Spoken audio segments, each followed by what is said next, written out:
buenos días. Les damos la más cordial bienvenida a una nueva edición de Mundo Salud, un programa de conversación sobre temas que tengan que ver con calidad de vida, bienestar y salud de la población. Les contamos que durante el pasado mes de octubre se conmemoró el mes de cáncer de mama. De hecho, el cáncer en general actualmente en Chile, según datos aportados por 4 regiones del país, es la primera causa de muerte. En el caso del diagnóstico de cáncer de mama, en el año 2018 fueron registrados 5.393 casos y por lo tal constituye la primera causa de muerte por cáncer en la mujer. Ante tales cifras, la Sociedad Chilena de Mastología ha querido reforzar la importancia de la detección precoz del cáncer de mama. El cáncer de mama no se puede evitar. No hay nada que podamos hacer para que aparezca, sin embargo se puede diagnosticar tempranamente en estadios donde el cáncer en más del 90% de los casos es curable, lo que se llama la prevención secundaria. Es decir, que aunque no hay un método para prevenir el cáncer de mama de manera totalmente absoluta, podemos detectarlo de manera precoz a través de estudios de imágenes comúnmente y principalmente a través de la mamografía. Para hablar de este tema, vamos a dar la bienvenida a la invitada de hoy. Se trata de la doctora María Eugenia Bravo, vicepresidente de la Sociedad Chilena de Mastología, con quien hablaremos sobre este tema, sobre el cáncer de mama. Muchas gracias por acompañarnos, María Eugenia. Feliz de estar acá y bueno, logramos juntarnos. Debemos decir que no fue fácil en estas fechas donde ha estado presente la crisis social política que vive nuestro país, pero no quisimos restarnos de este tema que si bien está un poco, ciertos temas puntuales de salud se han invisibilizado en estos días, no por eso han desaparecido. Absolutamente. Y que también son parte, evidencian también la desigualdad que existe en nuestro país respecto al acceso a una salud de calidad. Así es. Bueno, empecemos desde lo más básico, ¿sí? Para que toda persona nos pueda entender. ¿En qué consiste el cáncer de mama y por qué la mamografía es tan fundamental para su pesquisa? Bueno, el cáncer de mama, como tú bien dijiste, en este minuto en Chile y en muchas otras partes del mundo es la primera causa, digamos, de la incidencia, o sea, la cantidad de personas que tienen cáncer de mama es enorme. Y en mortalidad también aquí en Chile tenemos que es la primera causa en las mujeres, ¿ya? El cáncer de mama es una patología, lamentablemente nosotros tenemos 2 mamas, por lo tanto hay 2 posibilidades de tener cáncer. Claro. Entonces se ha visto que el examen de elección para poder prevenir esto, en el sentido de no de prevención, como decías tú, y bien lo dijiste, que uno no puede prevenir que venga el cáncer, pero sí por lo menos diagnosticarlo en forma precoz. La mamografía es el examen de excelencia, es decir, es básico. Más que la ecografía, porque a mí muchas veces me preguntan, bueno, ¿por qué no me puedo hacer una ecografía? La ecografía es un examen que es adicional, es decir, cuando una mujer es joven y tiene las mamas que son distintas a la mujer mayor, que es más fibrosa, la ecografía viene a ser un examen complementario a la mamografía. Y hoy día, por lo menos en las guías clínicas nuestras, desde los 40 uno debiera empezar a hacerse la mamografía, siendo que en otras guías que son foráneas, hoy día también se está hablando desde los 50 años, más que de los 40. Perfecto. Cuando pensamos en los distintos niveles socioeconómicos que están en Chile, y ahí enganchamos un poco con esta temática, con el tema de la desigualdad, ¿es transversal la presencia de cáncer de mama en la población femenina en Chile o en algunos sectores se da de manera más preponderante que en otros? Bueno, eso también está estudiado y se ha visto que en las pacientes de nivel socioeconómico elevado, alto, hay mayor incidencia de cáncer, más que en las poblaciones de menor acceso socioeconómico. Ahora, el problema más que yo te diría que, digamos, hay una oferta de mamografías en el sistema público, y no solo en el sistema público, sino que también a través de la ISAPRE, que mucha gente desconoce, que uno tiene acceso y puede tener acceso a tener estas mamografías gratuitamente. Y aparte de eso, que no lo saben, cosa que yo también me enteré hace no mucho, de que uno tiene la facilidad de que si uno se va a ir a hacer una mamografía en tu campo laboral, ya sea público o privado, tienen que darte la autorización para poder hacerla. Exactamente.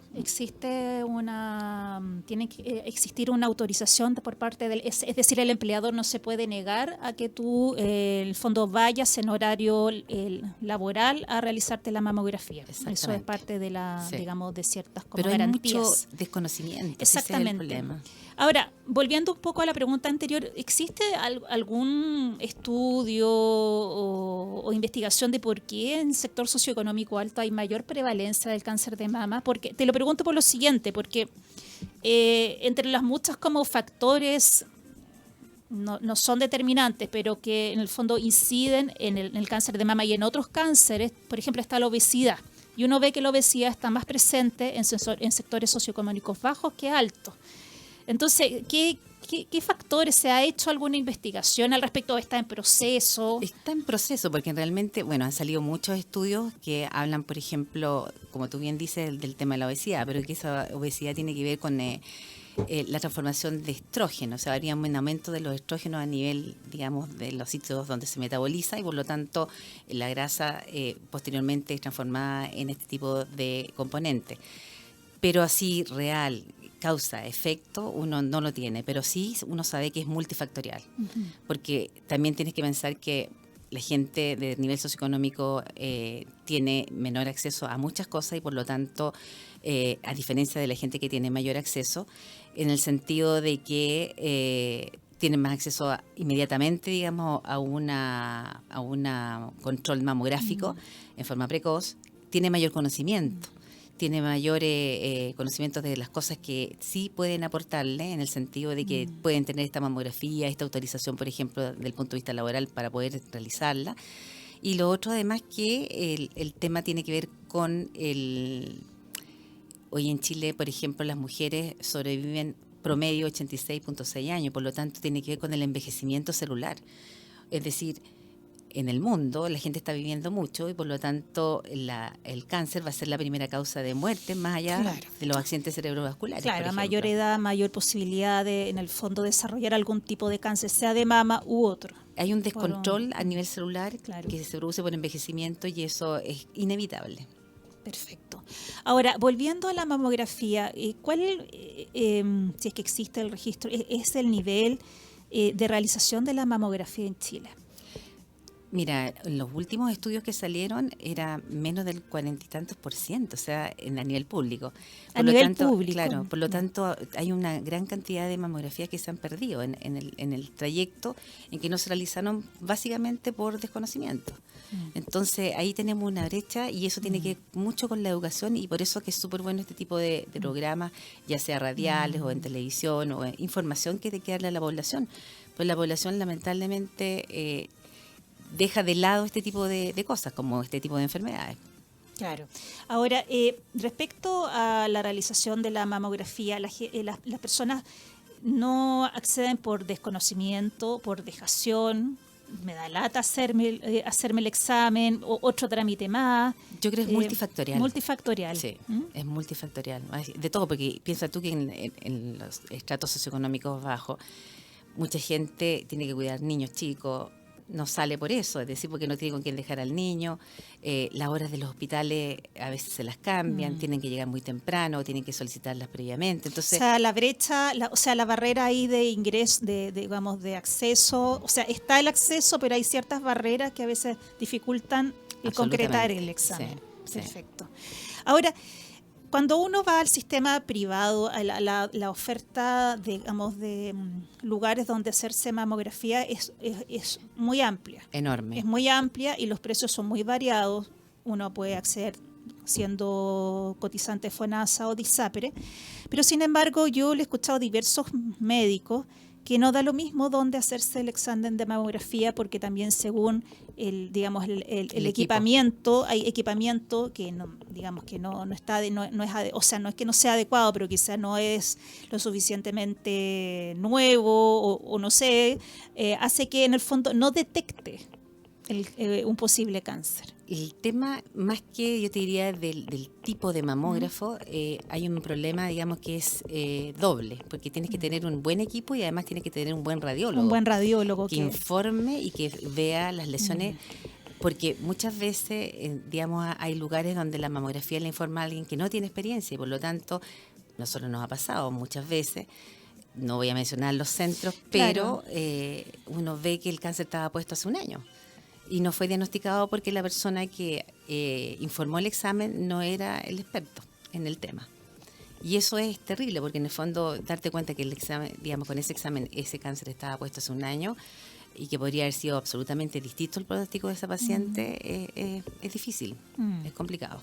Ahora, ¿cómo se puede la población tomar ciertas precauciones? ¿En qué se debe fijar al momento de elegir el lugar donde tomarse la mamografía? O sea, lo ideal es que haya una persona, digamos, generalmente las pacientes cuando se hacen estos exámenes son como referencia, es decir, a la amiga que estuvo allá y por lo tanto se van pasando el dato, pero en general Claro. hay organizaciones que son súper serias y esas organizaciones serias, lamentablemente aquí en Chile tampoco hay acreditación obligatoria de dónde hacerse estos exámenes, porque hubo un momento en que sí se hizo a través de la Sociedad de Radiología, que ellos acreditaron ciertos centros que sí eran capacitados para poder hacer las mamografías, pero eso se acabó, no tengo idea por qué, pero se terminó. Y yo creo que la población lo que tiene que hacer es interiorizarse un poco en el tema y además averiguar cuáles son los centros que están, digamos, o que fueron acreditados en algún momento y ver efectivamente que ese examen sea el más adecuado y que la persona que lo está informando pertenezca, por ejemplo, a la Sociedad de Radiología y hay distintos departamentos que uno puede acceder. Es decir, uno accede a la Sociedad de Radiología y ve cuáles son los especialistas en mama, como en la Sociedad de Mastología también. Perfecto. O sea, el llamado es a que la población se informe, no solamente el valor sea el Se único, deje ya por el sea precio. el único Sí. norte, o incluso en algunas ISAPRES hay algunos centros que salen costo cero. Claro. Entonces vas como por descarte Sí. a ese centro y en realidad mucho No más es no el- te no es informa. el más adecuado. No lo sabes. Claro. Puede ser que sí, Sí. puede ser que sí, Sí. como puede ser que no. Claro. Entonces, doctora, el cáncer de mama es una de las patologías protegidas por el GES, las garantías explícitas en salud, en el sistema público y privado. Ujú. ¿Cuál es su experiencia, su visión de cómo opera el GES en el caso del cáncer de mama, tanto en el sistema público como privado? ¿El paciente tiene el mismo acceso como en cuanto al procedimiento? Los procedimientos son los mismos. El problema aquí es el tiempo en que demora, por ejemplo, en tener la primera atención. A mí me ha pasado, por ejemplo, con pacientes que son del sistema público, que van a las consultas nuestras y esas pacientes son atendidas por nosotros y nosotros como que apuramos un poco en qué. En que la paciente, por ejemplo, por libre elección, puede acceder a hacerse un procedimiento previo y va con todo su estudio listo. Llegar al hospital, en el fondo ya tiene el diagnóstico hecho. Ahora, lo ideal es no hacerlo así, porque igual uno tiene que ocupar toda la infraestructura hospitalaria que está dada y además es de un costo casi cero para la paciente, Claro. tanto en el público como en el privado. ¿Ya? Mucha gente, por ejemplo, en la misma ISAPRE, te dice, no, tiene que irse al GES. Lo que pasa es que lo malo del GES es que uno no elige, en el caso de la parte privada, no elige con No. quién hacerlo, ni dónde hacerlo. Bueno, en el sistema público tampoco. Tampoco. Pero Se te asigna un centro en el caso un de centro. la ISAPRE, un Sí. centro con ciertos médicos definidos, y en el caso del sistema público, bueno, en el hospital el médico... Yo te diría que en general en Santiago y en algunas regiones el sistema, digamos, AUGE y GES funciona bien. Los médicos son especialistas, los médicos están preparados para realizarlo, pero no en todos lugares. Yo me recuerdo años atrás que estuve en Punta Arenas y el médico que hacía mama era un médico que tenía que hacer cirugía general, pero además tenía que tener unas horas que no eran evidentemente las necesarias para poder atender la población de allá, que es bastante el número de cánceres que hay en Punta Arenas. Tenía que asignar horas que eran cortas, se quedaban cortas con las horas para asignadas a mama. Entonces ese es otro problema que no es menor. En el fondo, también que el especialista sea realmente especialista. Exactamente. Porque no estamos hablando de un ginecólogo o una ginecóloga tradicional, sino que tiene que tener ciertas especialidades, ¿no? O Exacto. oncología también que llegue, o ciertos oncólogos, pero especialistas también en mama. Lo que pasa es que en cirugía mamaria, o sea, lo que es la parte de patología mamaria, la atienden los cirujanos, los ginecólogos, pero generalmente el ginecólogo, un ginecólogo que se dedica específicamente a mama. Generalmente, o sea, no le da tiempo para poder atender otras cosas. Y los cirujanos también, o sea, subespecializan en la parte mama. Perfecto, perfecto. Y oncólogo, bueno, como bien dices tú, lamentablemente la parte de oncología médica, hay un déficit a nivel nacional que no es menor. Ahora, están en formación varios médicos hoy en día y se está tratando de llegar a un número adecuado, porque finalmente no solamente en mama, sino que los oncólogos se van a necesitar para todo tipo de cáncer, y cáncer va a ser la primera causa de muerte en todos los humanos, es decir, tanto hombres como mujeres. Exactamente. Estamos conversando con la doctora María Eugenia Bravo, vicepresidenta de la Sociedad Chilena de Mastología, sobre cáncer de mama. Vamos a ir a una primera pausa musical escuchando a una sobreviviente del cáncer de mama, una chilena, Magdalena Matei, con la canción Pide un deseo. Estamos de vuelta en Mundo Salud conversando con la doctora María Eugenia Bravo, vicepresidenta de la Sociedad Chilena de Mastología, sobre cáncer de mama y prevención. Doctora, ¿cuál es la edad donde es más prevalente el cáncer de mama entre las mujeres chilenas, o si no a nivel internacional? Si hay también estadísticas o si coincide, ¿no? Sí, coinciden, generalmente son entre los 55 y los 65 años, en la edad de mayor frecuencia. Ya, perfecto. Y yo sé que muchos han escuchado de que mujeres jóvenes... Exactamente, uno piensa que la amiga de la amiga tuvo cáncer, Claro. si era muy joven, tenía 40, tenía 30 años, Claro. y tuvo cáncer de mama. Lo que pasa es que el impacto que produce que una mujer joven, digamos, entre los 30 y los 40 años, evidentemente que es fuerte ver que una persona tenga cáncer de mama. Ahora, generalmente cuando son mujeres jóvenes, hay que siempre estudiarla, y estudiarla desde el punto de vista genético, porque hay un cáncer que es el cáncer hereditario, que no es tan frecuente, pero existe. Y ese se puede hacer un diagnóstico, digamos, bastante precoz, que es el fenómeno de Angelina Jolie, que se hizo un examen de sangre y ver si uno tiene la mutación. Y si uno tiene la mutación, ¿es sí o sí en algún momento de tu vida vas a desarrollar cáncer de mama? Es una alta probabilidad, Ya. pero puede que nunca lo desarrolles, pero tienes una alta probabilidad que va de un 40 hasta un 80% en algunas pacientes. Ya.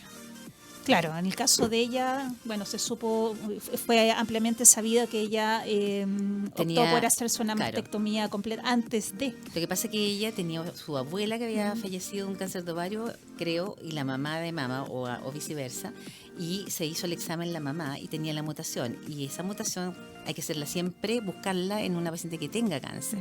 Tú le haces el examen, y si esa paciente tiene hijos, hay que hacérselo a los hijos, hombres y mujeres, porque uno lo puede transmitir tanto a los hombres como a las mujeres. Sí, de ese tema después vamos a hablar sobre el cáncer de mama en hombres.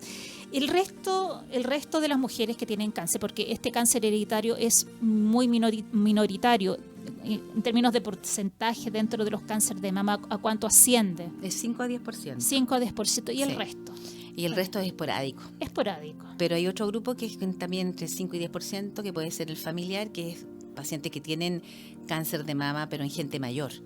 Tiene antecedentes familiares, pero hay gente que son sobre los 50 años, y un tipo de cáncer que, digamos, se da también sobre esa edad, en que hace no sospechar de que tenga una cosa hereditaria. A diferencia de las pacientes que son menores de 50 años, van a veces, nosotros hemos tenido el caso más joven, 17, 18 años. 17, 18 años.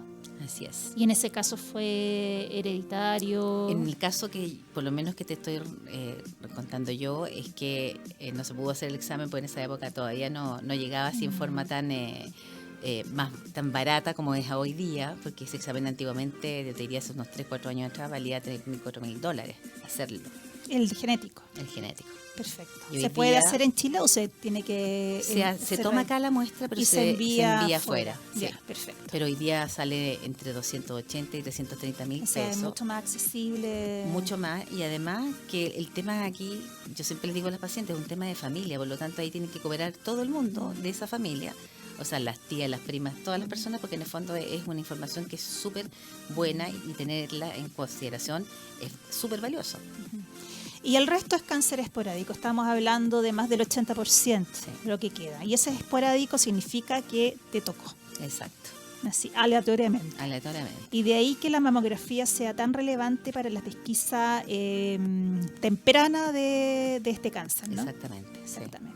Ya, entonces, y la idea también es aumentar la prevalencia del examen de mamografía en las mujeres. Actualmente estamos en un 40%, me mencionaba. Claro. O sea, en países desarrollados o en otros países que sean referencia en esta materia, ¿a cuánto alcanza la población, la cobertura por mamografía? Es sobre el 90%. Sobre el 90%. Sí. ¿Qué posibilidades de sobrevivencia y de cura existe cuando un cáncer de mama es pesquisado de manera temprana versus en una etapa mediana y o avanzada? O sea, lo ideal es en etapa precoz, es decir, en etapa 1, etapa 2, que son las dos etapas de precoz, en la cual el tumor a veces se ve, imagínate, una mamografía puede mostrarte una lesión de 2, 3 milímetros. Por lo tanto, ese tipo de lesiones son casi un 100% sobrevida. Uh-huh. Por lo tanto, es importante, claro que es importante la mamografía, independiente de las características del tumor, porque también hoy día ha entrado otro tema dentro de lo que es el cáncer de mama, que son los perfiles moleculares. Es decir, el cáncer no es lo mismo que tenga un apellido a que tenga otro. Hay cánceres que son más malos que otros. Más agresivos. Más agresivos. Y da lo mismo si tiene 3, 4 milímetros, o tiene 1 centímetro, o tiene 5 centímetros. Era la cosa que uno se preguntaba. De repente había pacientes que llegaban con tumores súper grandes de 5 centímetros, y llegaba alguien con 1 centímetro de cáncer, y la de 5 sobrevivía y la de 1 no sobrevivía. Entonces había algo más, y este algo más son estas cosas que se analizan hoy día en todas partes del mundo y aquí en Chile también, que es la parte, digamos, molecular del tumor. Y esa información sobre las características moleculares del tumor, ¿desde cuándo existe, al menos aquí en Chile? Ha existido siempre, solo que la relevancia que tiene hoy día es distinta a la que nosotros le dábamos. Perfecto, antes no era tan considerado. Era más considerado el tamaño. Ya, perfecto. Era mucho más considerado el tamaño. Pero me imagino que con el avance de las investigaciones se fueron dando cuenta de que la tipología era muy importante. Finalmente esas pacientes son tratadas, ponte tú, antiguamente se trataba con quimioterapia, las pacientes que medían un tumor, tenían un tumor de 2 centímetros, las que tenían menos de 2 centímetros no se trataban con quimio, por ejemplo. Y hoy día no, o sea, da lo mismo si la paciente tiene 1 centímetro de tamaño tumoral y si tiene un perfil molecular que es malo, va a haber un tratamiento adicional de quimioterapia que antes no se hacía. Respecto al tratamiento y que uno de los temas que para muchas mujeres genera mucho miedo, tiene que ver con el tratamiento y que en muchos casos es necesaria una mastectomía, una extirpación de la mama, de una o de ambas. ¿Es siempre necesario? No. Ya. ¿Cuándo es necesario, cuándo no? La necesidad de la mastectomía básicamente es cuando hay un tumor, por ejemplo, que es multicéntrico, es decir, está en varias partes de la mama, y por eso que hay exámenes que nos dicen o nos indican que esa paciente tiene no un tumor, digamos, puede tener un tumor de 2 milímetros, pero lo puede tener en varios cuadrantes de la misma mama, o puede estar en la otra mama.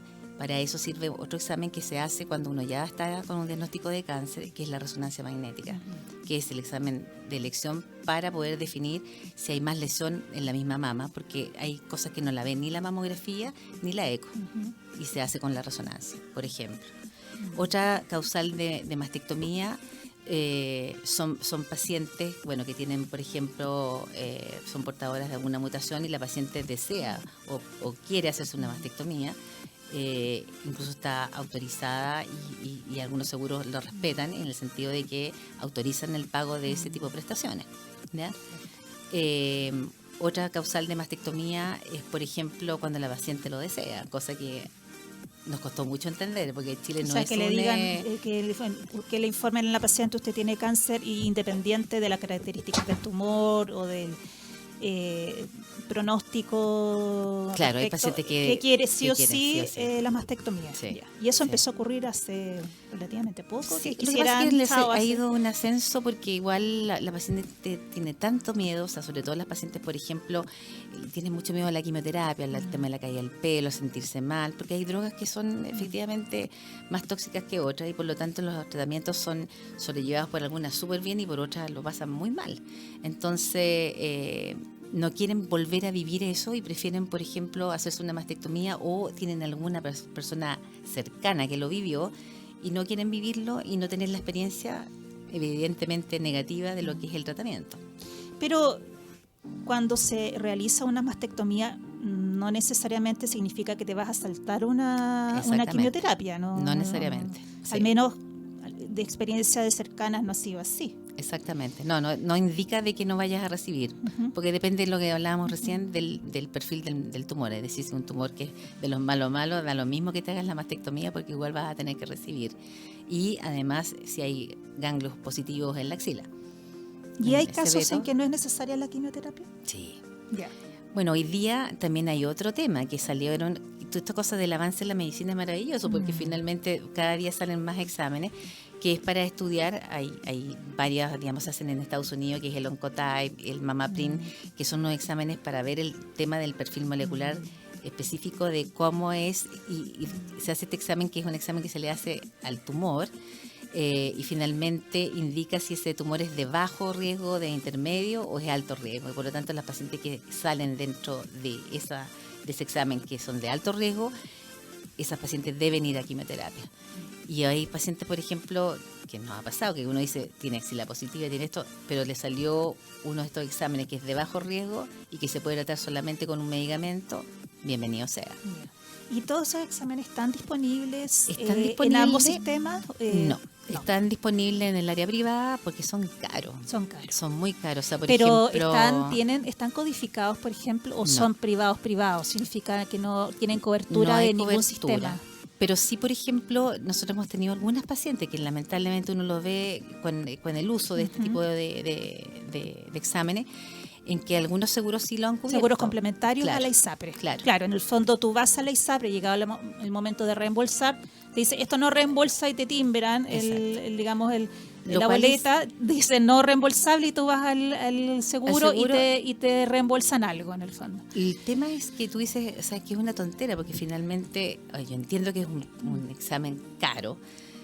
O sea, yo creo que esperamos que en algún momento lleguen a bajar igual como los estudios genéticos, pero tú le estás ahorrando una quimioterapia a una paciente que también tiene un costo para la misma ISAPRE o para el Estado, y además todo lo que conlleva si la quimioterapia no es inocua.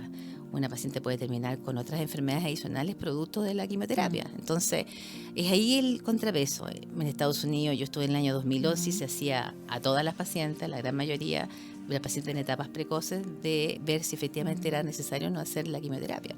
A través de este examen. A través de ese examen. Perfecto. En el caso del cáncer de mama, ¿existen tratamientos de inmunoterapia? Que tanto se ha hablado en el último tiempo sobre esta terapia, que por cierto tampoco está en el sistema público, pero sí en algunos centros privados en Chile. Y en algunos centros se están ofertando, digamos. Lo que pasa es que igual, si todo parte de la base, Reina, que nosotros tenemos un país pobre, y en el fondo la pobreza se ve en esto. O sea, yo en mi parecer, en el sentido de que la salud yo creo que es primordial.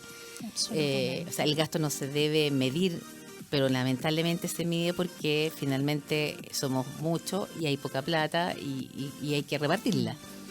Pero sí, digamos, poder tener este tipo o el acceso a este tipo de exámenes sería maravilloso, porque finalmente hay un ahorro además, en el sentido de que no se hace una quimioterapia de más, y con todo lo que conlleva a la paciente cuando se está haciendo el tratamiento. O sea, son 6 meses o 10 meses en que está en tratamiento, lo cual no es menor.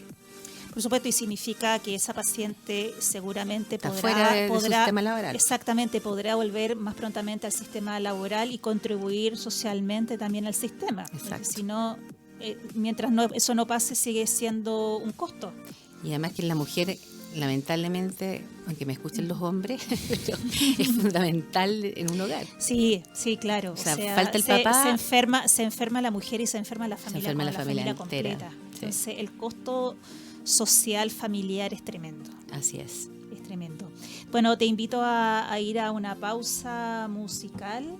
Mientras seguimos hablando de este interesante tema, vamos a escuchar una cantante colombiana que lamentablemente ya murió en el año 2006 producto del cáncer de mama, que lo había contraído el año 2000 y tuvo una recaída en ese año, que era muy joven. Se trata de Soraya y escuchamos la canción De Repente. Estamos de vuelta en Mundo Salud conversando con la doctora María Eugenia Bravo, vicepresidenta de la Sociedad Chilena de Mastología, sobre cáncer de mama. María Eugenia, estábamos hablando sobre, sin duda, los avances que ha habido en el sistema público de salud para atender este tipo de cáncer, pero sin duda también que existe una importante brecha respecto a lo que se puede acceder en el mundo público respecto al mundo privado. Especialmente hablábamos de ciertos tipos de exámenes que no se realizan en el sistema público, donde se analiza de rutina, de tipología, sino hay exámenes más comunes, ¿no? Sí. ¿Cómo tú ves una posible alianza o un mejoramiento de la alianza público-privado en orden a que en el fondo haya mejor y mayor cobertura de pacientes, sobre todo en cáncer de mama, que es el que nos convoca ahora? Yo creo que se puede hacer una alianza y ojalá que se haga en el sentido de que es imposible poder tener el número de oncólogos que se tiene hoy día en el sistema público, además por lo que comentábamos recién, que te comenté, del tiempo en años que se demora tener una persona ya formada. O sea, recién estábamos conversando que además de los 7 años tradicionales de la carrera de medicina, son 3 años de medicina interna más otros 3 años de oncología. Por lo tanto, estamos hablando 13 años como mínimo de formación de un especialista. Exactamente. Eso hace súper complicado poder tener el número de especialistas adecuado. Así que por eso te digo que lo ideal en este momento, o sea, como medida quizás de parche inicial, es tener una alianza privada y pública, mientras se pueda, que sea evidentemente transparente, con una buena ejecución y no tener ninguna posibilidad de decir que esto no está funcionando. Porque la realidad es que actualmente la mayor cantidad de población, cuando tiene este tipo de cáncer y que está en FONASA, por defecto entras al sistema de salud público, porque la cobertura de FONASA en general en el sistema privado es muy baja. Pero ahí está el 80% de la población con médicos especialistas que son muy pocos. Y la mayoría, en este momento, muy pocos médicos oncólogos están atendiendo el cáncer de mama en el sistema público, donde está la mayoría de la población versus la mayor cantidad de médicos oncólogos que están en el sistema privado y con la menor cantidad está un poco al revés esta ecuación, no está proporcional, ¿no? Absolutamente no es proporcional y por eso que muchas veces se han hecho alianzas en las cuales los pacientes son derivados a un centro privado para poder recibir el tratamiento en la forma más oportuna y no tener problemas además con el GES, porque finalmente el GES también tiene tiempos y esos tiempos hay que cumplirlos porque es una ley. Y y con esta ecuación es difícil de cumplir, ¿no? Es súper difícil, es muy difícil. Ahora, yo creo que igual no hay que desmerecer todo el esfuerzo que se ha hecho, porque yo llevo hartos años en esto y en el inicio ni siquiera las drogas venían financiadas, o sea, la paciente tenía que hacer una cantidad de cosas, de rifa y para poder tener los recursos para poder hacer su tratamiento. Y hoy día, con la aparición del auge y, digamos, esto de las garantías explícitas, las pacientes tienen acceso en forma mucho mejor, más rápida, aunque quizás los tiempos no son los mejores, me refiero en cuanto a cumplimiento, pero se hace un esfuerzo grande y los médicos que trabajan en los hospitales públicos se sacan bien la porquería. El que opta ahí estar mucho trabajo, mucho trabajo. Quería abordar otro punto que generalmente no es tan tocado y que el cáncer de mama no es exclusivo de la mujer. También está presente en hombres y poco o nada se habla de ello. Mira, generalmente los hombres que han tenido cáncer de mama son hombres mayores, no se da mucho en gente joven. ¿Ya? Perfecto. Hay que partir nuevamente, de eso. Estamos hablando de hombres mayores de 50 años, ¿no? Ya. Y la otra cosa importante en el caso de los hombres, cuando hay un hombre en la familia que tiene cáncer de mama, tiene que hacerse el estudio genético sí o sí. Ahí sí que es posible que haya el factor que haya una genético. Mutación. Sí. Ahora, no hay riesgo, ojo, porque muchas pacientes que tienen hijos o, digamos, generalmente está en una patología que es benigna, que es fisiológica, que es la ginecomastia. Claro. La ginecomastia se da generalmente en este cambio del desarrollo de adolescente. Sí, y que en el fondo adopta cierta forma femenina. Y que le crece, porque tienen tejido mamario. Lo que pasa es que todos los hombres tienen vestigios de tejido mamario y ese vestigio de tejido mamario es estimulado en la época de adolescencia por esta cosa hormonal en que hay una estimulación estrogénica y por lo tanto crece. Generalmente es pasajera, eso pasa en un tiempo, pero hay personas que no. Y esa persona no tiene más riesgo de hacer un cáncer de mama, ¿ya? Pero evidentemente que hay que estarlo controlando. Y lo ideal es, habitualmente, digamos, estos pacientes son intervenidos quirúrgicamente y se les extirpa la glándula, Claro. ¿ya? Pero no es sinónimo de ginecomastia tener un cáncer de mama. ¿Y cómo un hombre se da cuenta de que tiene cáncer de mama? Porque no existe control habitual a través de mamografía, no está en el chip. Entonces, ¿cómo un hombre en el fondo empieza a sospechar?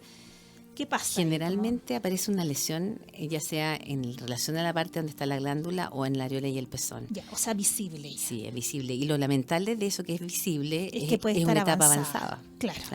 Entonces el hombre se da cuenta muy tardíamente. Y ahora los tratamientos son los mismos, se hacen mastectomías, se hacen tumorectomías, que sea, dependiendo de la lesión, y las drogas que se usan son las mismas, exactamente lo mismo. Con la única diferencia que te diría yo, que uno, que es diagnosticado más tardíamente, y dos, que ese paciente tiene que hacerse el estudio genético. Perfecto. Y ahí las probabilidades, digamos, de sobrevida y de curación son similares a la mujer. Ya. Sí. Ahora, entendiendo que si es detectado en etapa avanzada, también eso dificulta el proceso de sanación. También. Exacto, sí. Ya, perfecto. Entonces, ¿alguna recomendación a los hombres? Porque generalmente existen muchas campañas dirigidas a la mujer desde que somos adolescentes a hacer palpación mamaria, posteriormente a realizarnos la mamografía, aunque no se hace tan intensivamente como se debería, pero sí estamos cada vez con mayor información sobre la pertinencia y eficacia de la mamografía. Pero los hombres no. O sea, hay algo que observar antes de, en el fondo, que haya una lesión evidente. Lo ideal, claro, es que el hombre igual se mire al espejo y además se toque. Hay que tocarse. No es pecaminoso tocarse. Claro, es útil en este caso. Es útil, sí, absolutamente. Y uno tiene que mirarse y tocarse, porque en el fondo es la persona que se da cuenta, en el caso de los hombres, porque como no tienen mucho tejido, son ellos principalmente los que se dan cuenta que les aparece un nódulo, una pelotita, y hay que ir inmediatamente al especialista. Perfecto.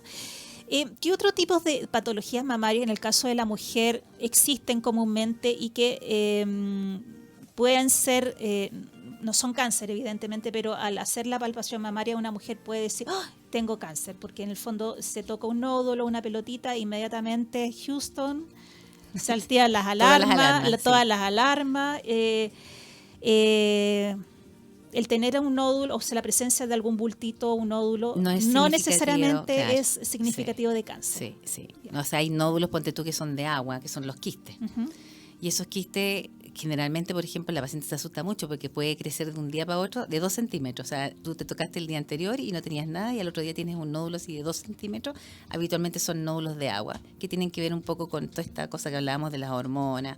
Hay otras causales que son la ingesta de algunos alimentos, pero la paciente se asusta mucho y no es un cáncer. Y tampoco hay una propensión a tener un cáncer por el hecho de haber tenido ese nódulo. Ya, no es que en el fondo, si tengo esta presencia de nódulo, significa que tengo mayor probabilidad de tener cáncer a futuro. Exactamente. Ya. O sea, al hacerse la palpación existe hartas posibilidades de que una mujer se detecte algún tipo de nódulo o protuberancia, ¿no? Exacto. Eso es como casi Ahora, el autoexamen no es de gran utilidad. O sea, si aquí lo más importante es la mamografía. El autoexamen sirve como tener una noción.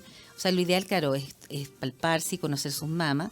Y hay gente que es capaz de diagnosticarlo en forma precoz, pero no es como del punto de vista del sistema público, o sea, de conducta pública, como que la autopalpación es lo único que funciona. Yo te diría que es una combinación de cosas, como por ejemplo la autopalpación más la mamografía, que es la fundamental. Perfecto. Te queremos agradecer que nos hayas acompañado, pero te cuento que ya estamos terminando. Se fue así de rápido esta hora. Y agradecerte con toda la información que nos ha entregado. El programa va a estar prontamente disponible en Spotify y en YouTube a través de podcast para que podamos difundirlo a más mujeres, para que estén informadas. Agradezco a ustedes esta invitación y esperemos que esta cosa no voy a decir se normalice porque no me gusta el Claro, tema. no es una buena palabra en estos días, además. Exactamente, pero que estemos mejor. Sí, que estemos mucho más atentas y seamos más responsables también cada una. Así que nosotros nos vamos despidiendo, escuchando a Kylie Minogue, que es una artista australiana que también tuvo cáncer de mama y también se recuperó. Escuchamos el tema Can't Get You Out of My Head. Nos vemos. Chao, chao.